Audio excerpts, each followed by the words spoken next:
ચલો તો આજે આપણે સ્વાધ્યાયનો દાખલા નંબર જોઈશું 12. બરાબર, એકદમ ઈઝી છે. તો જુઓ, રકમમાં આપણને શું કીધું છે? કોપરના અલગ કરેલા બે ગોળાઓ એ અને બી ના કેન્દ્ર વચ્ચેનું અંતર 50 સેન્ટીમીટર છે. બે ગોળા છે એ અને બી, બંને ગોળાઓ એકબીજાથી અલગ કરેલા છે. બંને ગોળાના કેન્દ્ર વચ્ચેનું અંતર છે તો કે 50 સેન્ટીમીટર. જો દરેક પરનો વિદ્યુત ભાર 6.5 10⁻⁷ કુલમ હોય તો તેમની વચ્ચે પરસ્પર લાગતું અપાકર્ષણ બળ કેટલું? પહેલા તો બધી વેલ્યુ લખી નાખીએ. તો રકમમાં આપણને અંતર આપી દીધું છે, r બરાબર 50 સેન્ટીમીટર. કન્વર્ટ કરીએ મીટરમાં તો 0.5 મીટર થશે. બીજું, બંને ગોળા પરનો વિદ્યુત ભાર આપી દીધો છે, તો આપણે અહીંયા લખીએ QA બરાબર QB બરાબર Q, કેમ કે બંને ગોળા ઉપર વિદ્યુત ભાર સમાન છે. તો Q ની વેલ્યુ છે આપણી જોડે તો કે 6.5 10⁻⁷ કુલમ. સૌથી પહેલા આપણે શું શોધવાનું છે કે બંને ગોળાઓ વચ્ચેનું જ્યારે અંતર 0.5 મીટર હોય તો બંને વચ્ચે લાગતું અપાકર્ષણ બળ કેટલું? હવે તમને પ્રશ્ન એ થાય કે અપાકર્ષણ બળ કઈ રીતે? તો બંને ગોળા ઉપર ધન વીજભાર જ છે એટલે અપાકર્ષણ થવાનું. તો તમારે બળ શોધવાનું છે. તો અહીંયા ઉપયોગ શેનો કરીશું આપણે? કુલમના સમીકરણ. તો જોઈએ, તો કુલમના નિયમ મુજબ પહેલા તો ઇક્વેશન લખીએ. ઇક્વેશન આવશે F = K QA QB /r². આમ તો Q1 Q2 લખીએ છીએ, પણ અહીંયા બંને ગોળા ઉપર અનુક્રમે QA અને QB લઈએ તો આપણને ઈઝી પડશે. ચલો, હવે K ની વેલ્યુ તો કે 9 × 10⁹ QA QB. તો QA બરાબર શું છે? Q. QB બરાબર પણ Q છે. તો હું બંને માટે વેલ્યુ શું લખી શકું? 6.5 10⁻⁷ અને એનો હોલ સ્ક્વેર. બંને ગોળા ઉપર વીજભાર સરખો છે, Q Q, તો Q સ્ક્વેર થશે અને Q ની વેલ્યુ છે 6.5 10⁻⁷ કુલમ. ચલો, અંતર છે આપણી જોડે 0.5 અને એનો વર્ગ. તો જોઈએ હવે બળ કેટલું મળે છે, તો ગણતરી મારીએ. તો આપણને મળે 9 × 6.5 × 6.5 ભાગ્યા 0.5 ભાગ્યા 0.5. તો આપણને મળશે અહીંયા 1521. ઘાત કેટલી આવશે? તો -7 × 2 એટલે -14. 9 - 14 એટલે તમને અહીંયા મળે 10⁻⁵. ડાબી બાજુ ખસેડીએ તો F = 1 2 ને 3 તો 1.52 10⁻² ન્યૂટન. બરાબર, તો તમે આ રીતે શું કરી શકો? તો તમને બળ મળી શકે. તો બંને વચ્ચે લાગતું અપાકર્ષણ બળ કેટલું હશે? તો કે 1.52 10⁻² ન્યૂટન. હવે તમને કીધું છે શું તેની વાત કરીએ. જો દરેક ગોળા પરનો વિદ્યુત ભાર બમણો કરવામાં આવે, ગોળા A ઉપર પહેલા Q હતો, ગોળા B ઉપર એ વિદ્યુત ભાર Q હતો. હવે બંને ગોળા ઉપર વિદ્યુત ભાર બમણો કરવામાં આવે, બરાબર, અને તેમની વચ્ચેનું અંતર અડધું કરવામાં આવે. તો પહેલા અંતર r હતું, હવે અડધું કરવામાં આવે એટલે કે r/2. તો હવે અપાકર્ષણ બળ કેટલું લાગશે? તો જુઓ, તો આપણે અહીંયા લખાણ, તો અહીંયા આવું લખી શકીએ QA' બરાબર QB' = 2Q લખી શકીએ. પહેલા Q હતો, હવે બમણો થાય છે વિદ્યુત ભાર, બરાબર, તો તમે શું લખી શકો? 2Q લખી શકો છો. ચલો, હવે આગળ જોઈએ. બંને વચ્ચેનું અંતર કેટલું કરવામાં આવે? અડધું. તો R' બરાબર r/2 લખી શકીએ. અને હવે તમારે શું શોધવાનું છે? વચ્ચે લાગતું અપાકર્ષણ બળ F. તો ફરીથી આપણે કુલમનું સમીકરણ વાપરીએ. તો કુલમના નિયમ મુજબ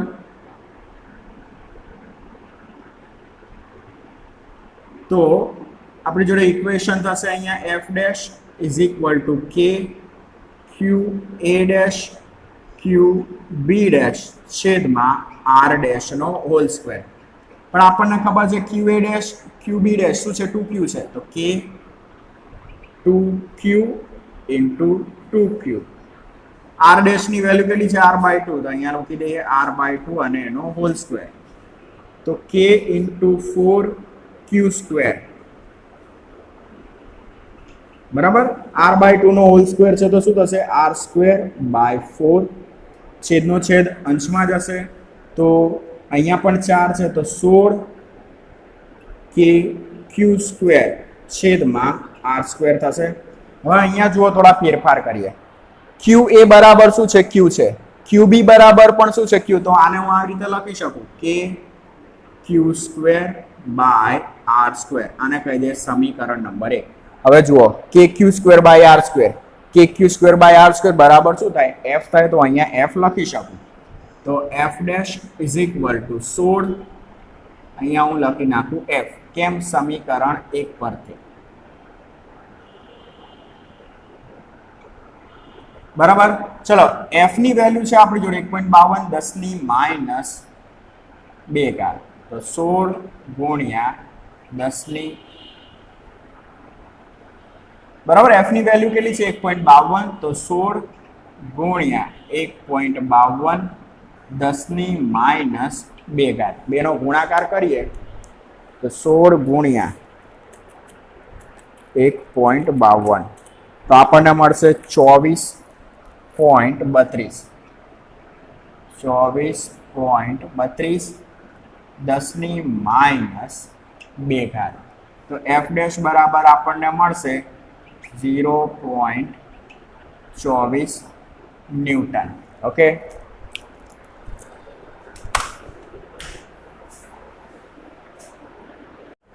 ચલો બાળકો તો આગળનો દાખલો જોઈએ સ્વાધ્યાયનો. તો દાખલા નંબર છે 13. રકમમાં એવું કીધું છે કે કોપરના અલગ કરેલા બે ગોળાઓ એ અને બી ના કેન્દ્ર વચ્ચેનું અંતર 50 સેન્ટીમીટર છે.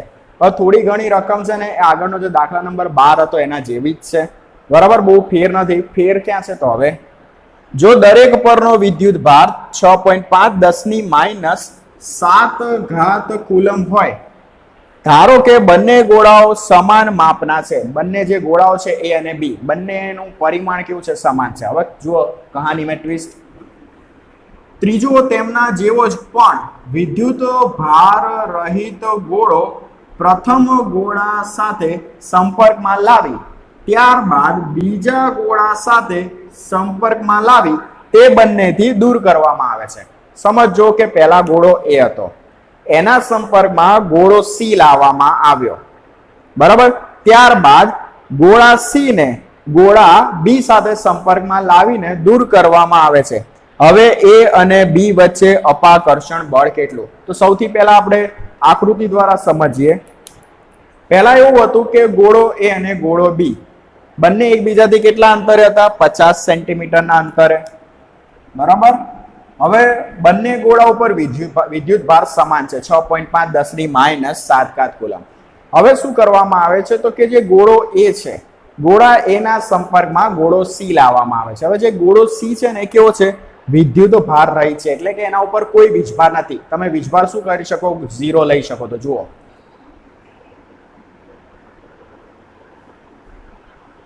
અને બીજો ગોળો એની જોડે દોરી દઈએ તો ગોળો સી.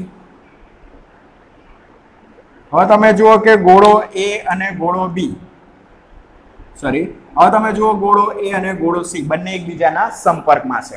હવે આપણો જે ગોળો એ છે એના ઉપર વીજભાર છે QA અને ગોળો સી છે એના ઉપર વીજભાર છે QC. પણ જે જે ગોળો સી છે એ કેવો છે વિદ્યુત ભાર રહિત, એટલે QC બરાબર શું આવશે 0. હવે હંમેશા યાદ રાખવાનું કે જ્યારે તમે એક ગોળાને બીજા ગોળાના સંપર્કમાં લાવો ને તો વિદ્યુત ભાર એક ગોળા ઉપરથી ક્યાં જશે બીજા ગોળા ઉપર. હવે અહીંયા થોડું ક્લિયર કરું કે ગોળા એ ઉપર કેટલો વીજભાર છે QA એટલે કેટલો આવે 6.5 10 ની -7 કુલમ. ગોળો સી છે એના ઉપર કોઈ વીજભાર નથી. હવે જ્યારે સી ને એના સંપર્કમાં લાવીશું ને એટલે આનો અડધો વીજભાર ક્યાં જતો રહેશે સી ઉપર જતો રહેશે. શું કીધું મેં કે સી ને એના સંપર્કમાં લાવશો ને એટલે એ પરનો અડધો વીજભાર ક્યાં જતો રહેશે તો કે સી ઉપર. તો કઈ રીતે ગણતરી મારવાની તો જુઓ, ધારો કે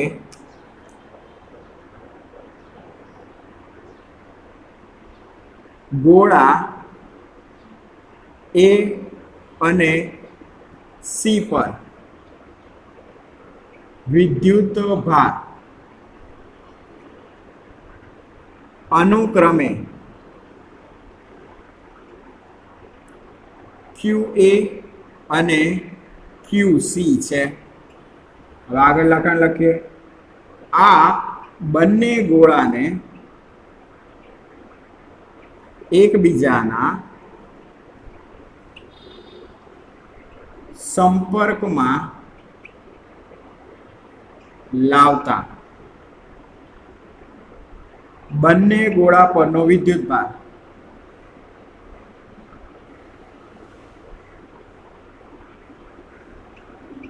તો આપણે બંને ગોળા પરનો વિદ્યુતભાર સરખો જ હશે. જ્યારે A અને C બંને સંપર્કમાં લાવશો તો આનો અડધો વીજભાર અહીંયા જતો રહેશે, એટલે બંને ગોળા પર વીજભાર કેવો હશે? સરખો. પણ કેટલો તેની વાત કરીએ તો આપણે એને બતાવીએ Q1 વડે.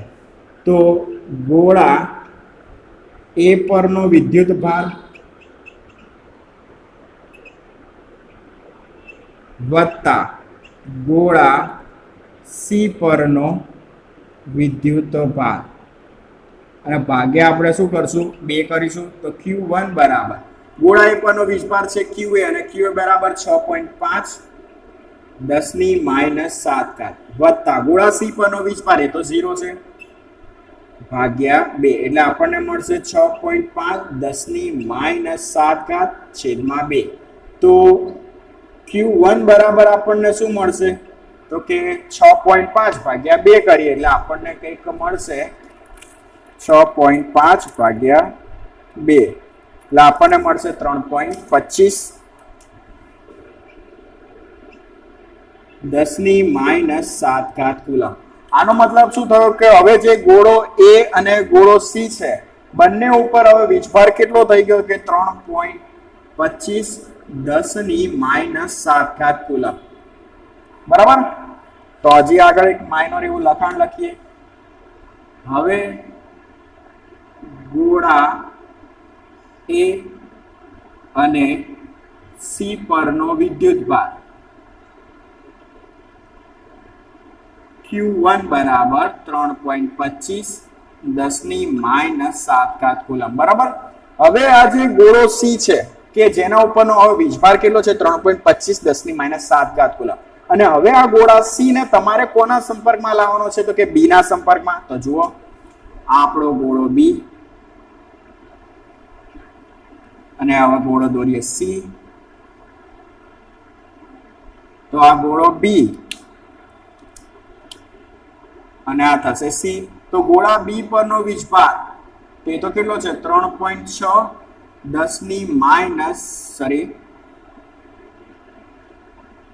ચલો હવે વાત આવે છે ગોળા B પરનો વિદ્યુતભાર તો કેટલો છે? 6.5 10⁻⁷ કુલમ. અને ગોળા C પરનો વીજભાર કેટલો છે? તો કે QC બરાબર 3.25 10⁻⁷ કુલમ. હવે જ્યારે B અને C ને બંને એકબીજાના સંપર્કમાં લાવીશું ને તો અહીંયા પણ બંને પર સમાન વીજભાર થઈ જશે. તો જુઓ હવે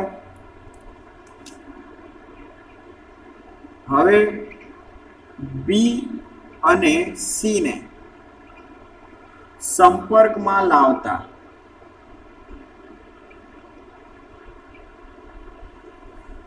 બંને પરનો વિદ્યુતભાર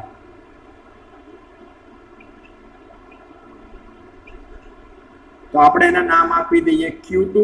Q2 એટલે બરાબર શું થશે? ગોળા B પરનો વીજભાર વત્તા ગોળા C પરનો વીજભાર. ગોળા B પરનો વિદ્યુતભાર છેદમાં ગોળા B પરનો વિદ્યુતભાર વત્તા ગોળા C પરનો વિદ્યુતભાર ભાગ્યા 2. તો ગોળા B પરનો વીજભાર છે 6.5 10⁻⁷ વત્તા C પરનો વીજભાર 3.25 10⁻⁷ છેદમાં 2. ગણતરી મારીએ તો શું થાય છે જોઈએ. તો કે 6.25 વત્તા જોઈએ હવે 6.5 વત્તા 3.25 ભાગ્યા 2 એટલે આપણને મળશે 4.7 87 અથવા 4.8 10⁻7 કુલમ. તો હવે ગોળા બી અને સી પરનો વીજભાર કેટલો થયો? તો કે 4.8 10⁻7 કુલમ. બરાબર.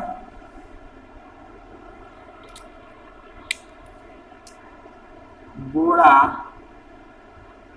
બી અને સી પરનો વિદ્યુત ભાર Q2 બરાબર 4.8 10⁻7 કુલમ. હવે રકમમાં શું કીધું છે જુઓ. તો હવે એ અને બી વચ્ચે નવ અપાકર્ષણ બળ કેટલું? બરાબર. હવે ગોળા એ અને ગોળા બી ને ફરીથી એકબીજાના સંપર્કમાં લાવવાનું છે. સમજો. હવે શું કીધું છે આગળ? એ અને બી વચ્ચે નવ અપાકર્ષણ બળ કેટલું? એટલે હવે ગોળા એ અને ગોળા બી ને ફરીથી 50 સેન્ટીમીટરના અંતરે ગોઠવવાના. તો હવે નવ અપાકર્ષણ બળ કેટલું? ચલો લખાણ લખીએ. હવે ફરીથી ગોળા એ અને બી ને 50 સેન્ટીમીટરના અંતરે ગોઠવતા લાગતું નવું અપાકર્ષણ બળ. તો F is equal to K Q1 Q2 છેદમાં R². Q1 એટલે ગોળા એ પરનો વીજભાર. તો Q1 બરાબર 3.25 10⁻7. K ની વેલ્યુ 9. K ની વેલ્યુ આપણે મૂકીએ 9 ગુણ્યા 10⁹. Q1 ની વેલ્યુ 3.25 10⁻7. Q2 એટલે બી પરનો વીજભાર. તો ગોળા બી પર છે 4.8 10⁻7 ભાગ્યા આર ની વેલ્યુ હશે 0.5 અને એનો સ્ક્વેર. જોઈએ શું થાય છે. તો 9 ગુણ્યા 3.25 ગુણ્યા 4.8 ભાગ્યા 0.5 ભાગ્યા 0.5. તો આપણને મળશે 561.6. ઘાત આવશે તો -5. તો F is equal to 1 ને 2 એટલે 5.61 10⁻3 ન્યૂટન. બરાબર. તો ફરીથી જ્યારે તમે એ અને બી ને એકબીજાના સંપર્કમાં લાવશો તો નવું બળ હશે 5.61 10⁻3 ન્યૂટન. ઓકે.